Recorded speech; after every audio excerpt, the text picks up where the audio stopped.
तो हेलो बच्चों, आज हम लोग शुरू करने वाले हैं आपकी क्लास 10th की साइंस की जो सीरीज है उसका आज आपका होने वाला है पहला लेक्चर। तो आज से हम शुरुआत करने जा रहे हैं अपनी क्लास 10th की जो साइंस की सीरीज है उसको। तो 10th क्लास की साइंस को हम 3 भागों में डिवाइड करेंगे कि हमें 10th क्लास की साइंस को किस तरह से पढ़ना है। ठीक है, तो 3 भागों में डिवाइड है। पहला भाग इसका हो जाएगा बायोलॉजी, दूसरा केमिस्ट्री और तीसरा फिजिक्स। बायोलॉजी में हम पढ़ते हैं जीवों के बारे में, यानी कि जीव जनन कैसे करते हैं, जीव वृद्धि कैसे करते हैं, जीव विकास कैसे करते हैं और जीवों का लाइफ प्रोसेस क्या होता है, लाइफ स्पैन क्या होता है। बायो के अंदर हमें 4 चैप्टर पढ़ने होंगे। और उसके बाद आते हैं केमिस्ट्री पर। केमिस्ट्री में हम पढ़ते हैं आपके डेली लाइफ के जो रिएक्शंस होती है, जो आपके डेली लाइफ में जो काम आने वाली चीजें हैं, यानी कि एसिड्स क्या होते हैं, बेस क्या होते हैं, सोल्ट्स क्या होते हैं। इसमें हम पढ़ेंगे मेटल्स के बारे में, नॉन मेटल्स के बारे में और कार्बनिक कंपाउंड्स के बारे में। बाद में आता है आपका फिजिक्स। फिजिक्स के अंदर हम पहले पढ़ेंगे लाइट, जो प्रकाश का जो परावर्तन और अपवर्तन होता है उसके बारे में। Human I and colourful world, इसमें हम पढ़ेंगे आपको अपनी आंखों से कलर कैसे दिखाई देते हैं। उसके बाद हम पढ़ेंगे इलेक्ट्रिसिटी, यानी कि विद्युत कैसे प्रवाह होता है, कैसे इसका वर्क करता है, क्या इसका फंक्शन होता है। उसके बाद हम पढ़ने वाले हैं magnetic effect of electric current, यानी इलेक्ट्रिक करंट के मैग्नेटिक इफेक्ट क्या होते हैं। और उसके बाद हम पढ़ेंगे सोर्स ऑफ एनर्जी, यानी कि एनर्जी के क्या क्या सोर्स होते हैं आपके। चलो ठीक है, हमने देख ली कि स्ट्रेटेजी कि हमें 10th क्लास में पढ़ना कैसे है साइंस को। ठीक है, और अब हम शुरुआत करने वाले हैं 10th क्लास की साइंस की। सबसे पहले हम पढ़ेंगे केमिस्ट्री। केमिस्ट्री सबसे पहला चैप्टर आपका केमिकल रिएक्शंस एंड इक्वेशंस, यानी कि रासायनिक अभिक्रियाएं और समीकरण। रासायनिक अभिक्रियाएं एवं समीकरण। तो देखो, रासायनिक अभिक्रियाएं होती क्या है। आपने अपने डेली रूटीन में देखा होगा कि आप किन्हीं भी 2 या 2 से ज्यादा चीजों को मिलाते हो और इनसे आप एक नया प्रोडक्ट प्राप्त करते हो, यानी कि नया उत्पाद, जिसके गुणधर्म अपने मूल पदार्थ से जिनसे वो मिलकर बना है उससे बिल्कुल ही डिफरेंट होते हैं। ठीक है, केमिकल रिएक्शंस। हाँ, तो रासायनिक अभिक्रियाएं क्या होती है, 2 या 2 से अधिक, 2 या 2 से अधिक कंपाउंड्स मिलते हैं। 2 या 2 से अधिक क्या मिलते हैं, कंपाउंड्स। 2 या 2 से अधिक कंपाउंड यानी कि अभिकारक मिलते हैं। 2 या 2 से अधिक अभिकारक मिलते हैं और वो किसका निर्माण करते हैं, मिलकर 2 या 2 से अधिक कंपाउंड्स मिलकर एक नए गुणधर्म वाला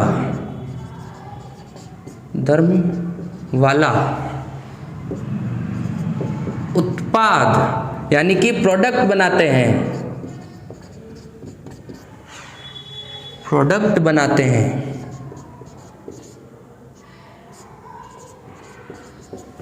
तो देखो बात क्या है, 2 या 2 से अधिक कंपाउंड यानी कि अभिकारक मिलकर एक नए गुणधर्म वाला पदार्थ बनाते हैं, एक नए गुणधर्म वाला उत्पाद बनाते हैं। जो 2 कंपाउंड मिलेंगे, जो आपका उत्पाद होगा उसके जो गुणधर्म होंगे, उसके जो केमिकल और फिजिकल प्रॉपर्टीज होगी, वो इन दोनों कंपाउंड से बिल्कुल डिफरेंट होगी।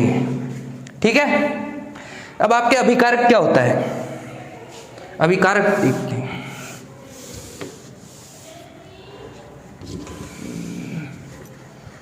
अभिकारक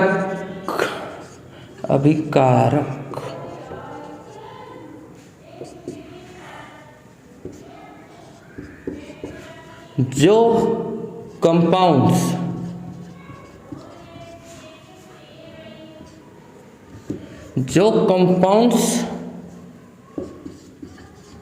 प्रोडक्ट बनाते हैं, प्रोडक्ट बनाते हैं। मतलब जो दो कंपाउंड्स मिलेंगे, जो दो कंपाउंड्स मिलकर प्रोडक्ट बनाएंगे, उन्हें हम क्या बोलेंगे?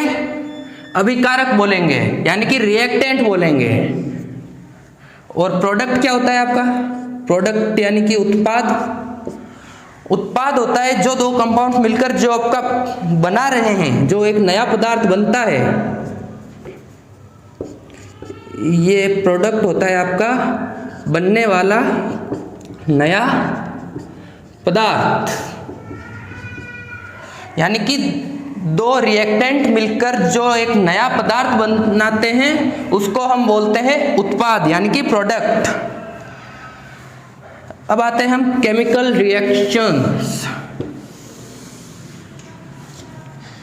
कोई केमिकल रिएक्शन हुई है या नहीं हुई, उसका हमें कैसे पता चलेगा? उसके लिए हम चार चीजें देखते हैं। पहली चीज आपके होती है change in state. Change in state यानी कि अवस्था में परिवर्तन। अवस्था में परिवर्तन। जैसे कि मैं यहां पे ले लेता हूं एक आपके केमिकल इक्वेशंस, जो होगी H2 plus O2 is equal to नहीं होगा, ये होगा H2O। तो H2 आपके क्या है? H2 आपके गैस है, O2 भी गैस है आपके, और ये H2O यानी कि पानी। पानी कैसा होता है? पानी होता है लिक्विड, यानी कि स्टेट का चेंज हो जाएगा। ये गैसी स्टेट में है, गैसी स्टेट में दो कंपाउंड से ये मिलेंगे और जो आपका प्रोडक्ट प्राप्त होगा वो आएगा लिक्विड स्टेट में, यानी कि उस पदार्थ की अवस्था बदल जाएगी आपके। और जो हम सेकंड चीज देखते हैं किसी केमिकल रिएक्शन में, वो है चेंज इन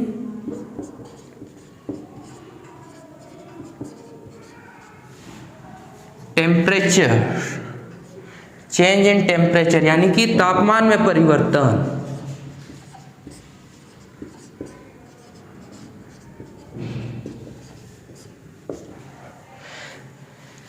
तापमान में परिवर्तन यानी कि जो कंपाउंड्स मिलकर बनते हैं उसका तापमान, जो प्रोडक्ट का तापमान होगा, उसमें कितना चेंज हो रहा है। अगला आपका होता है चेंज इन कलर यानी कि रंग में परिवर्तन।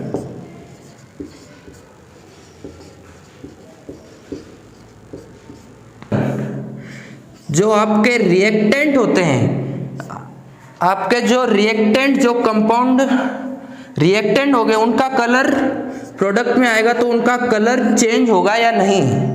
ये भी बात किस पे डिपेंड करती है? केमिकल रिएक्शन पर। और उसके बाद हम क्या पढ़ते हैं? गैस का निष्कासन या अवशोषण। गैस का निष्कासन या अवशोषण। देखो, कोई भी अगर केमिकल रिएक्शन होगी तो उसमें क्या होगा? या तो उस रिएक्शन में ऊर्जा की हानि होगी, यानी कि ऊर्जा मुक्त होगी उस रिएक्शन से, या उस रिएक्शन को कंप्लीट होने के लिए आपके कुछ एक्स्ट्रा एनर्जी चाहिए होगी। ठीक है, तो ये चार में से अगर कोई एक चीज होती है तो आप बोल सकते हैं कि कोई केमिकल रिएक्शन हुई है। चलो आगे देखते हैं आप।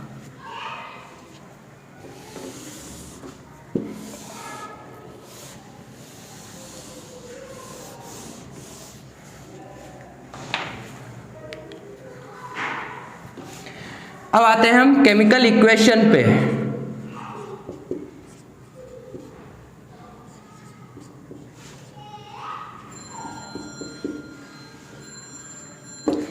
केमिकल इक्वेशंस यानी कि रासायनिक समीकरण।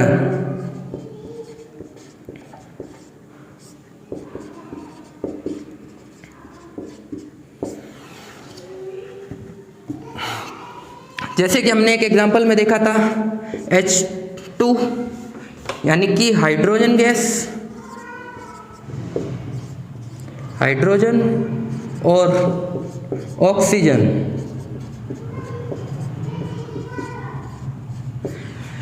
ये दो गैस मिलके आपका क्या बनाती है? पानी यानी कि वाटर।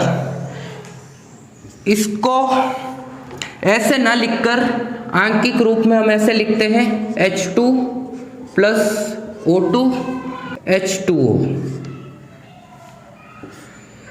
इसको पूरा थ्योरी में नहीं लिखकर 2 से 3 वर्ड में डिस्क्राइब कर देंगे हम, आंकिक रूप में लिखते हैं, इसको हम बोलते हैं केमिकल इक्वेशंस।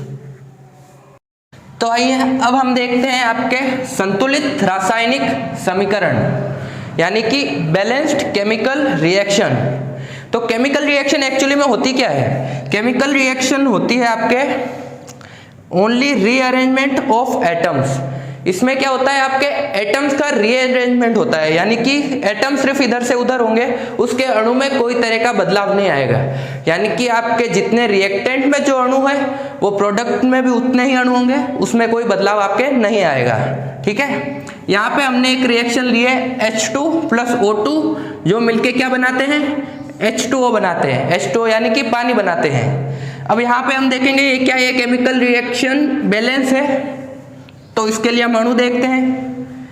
यहाँ पे H2 के 2 अणु हैं और O2 के भी 2 अणु हैं। ठीक है, आगे प्रोडक्ट में हम देखते हैं, यहाँ पे H2 के 2 अणु हैं, H2 बैलेंस्ड है। यहाँ पे O2 के 2 अणु हैं रिएक्टेंट में और प्रोडक्ट में O2 के कितने अणु हैं?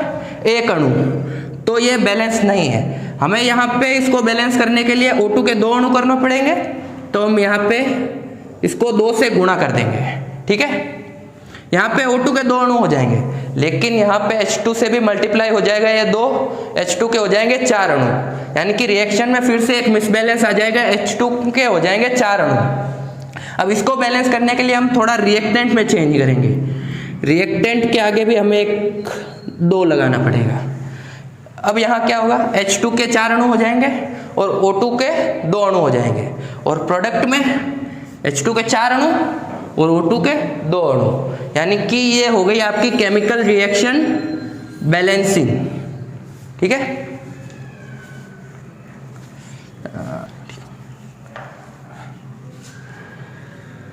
अब हम देखेंगे types of chemical reactions.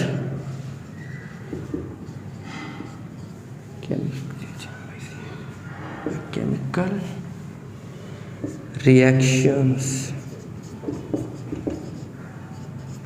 Types of chemical reaction यानी कि आपकी रासायनिक अभिक्रियाएं कितने प्रकार की होती है। तो उसमें पहला हम पढ़ेंगे संयोजन अभिक्रिया। क्या? संयोजन अभिक्रिया। संयोजन अभिक्रिया क्या होती है आपके? संयोजन यानी कि जुड़ना। इसमें आपके होंगे 2 पदार्थ मिलकर एक नए पदार्थ का निर्माण करते हैं। नए पदार्थ का निर्माण करते हैं।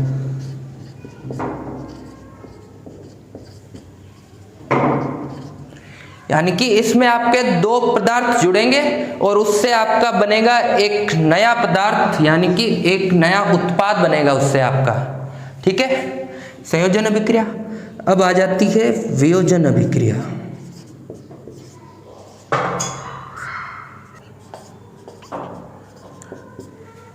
वियोजन अभिक्रिया क्या होती है आपके? मान लीजिए आपके पास एक पदार्थ है, उसमें से आपका दूसरा पदार्थ घट जाएगा, दूसरा पदार्थ उससे हट जाएगा, और उसके बाद जो आपका वियोजन अभिक्रिया क्या होती है आपके?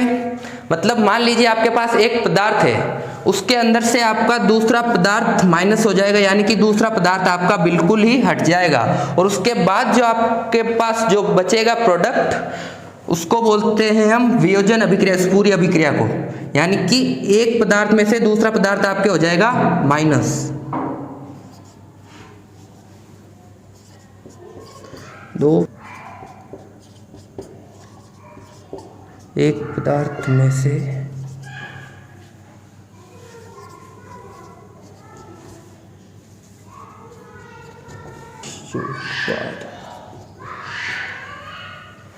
यानी कि वियोजन अभिक्रिया, इसमें से एक पदार्थ में से दूसरा पदार्थ घट जाता है और जो आपके पास उत्पाद होगा, जो उस रिएक्शन को हम बोलते हैं वियोजन अभिक्रिया।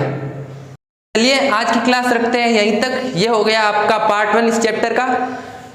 इस चैप्टर में जो भी चीजें बची है उसको हम करेंगे आगे पार्ट 2 में। तब तक के लिए जुड़े रहिए हमारे साथ। ये हमारे YouTube चैनल को सब्सक्राइब कीजिए, इंस्टा पेज को फॉलो कीजिए, और आपका जो ऑफलाइन कोचिंग में आप अगर जुड़ना चाहते हैं तो उसके लिए आपको एक गूगल फॉर्म दिया है डिस्क्रिप्शन में, वो फिलअप करें और जल्दी से जल्दी हमसे जुड़े ऑफलाइन कोचिंग।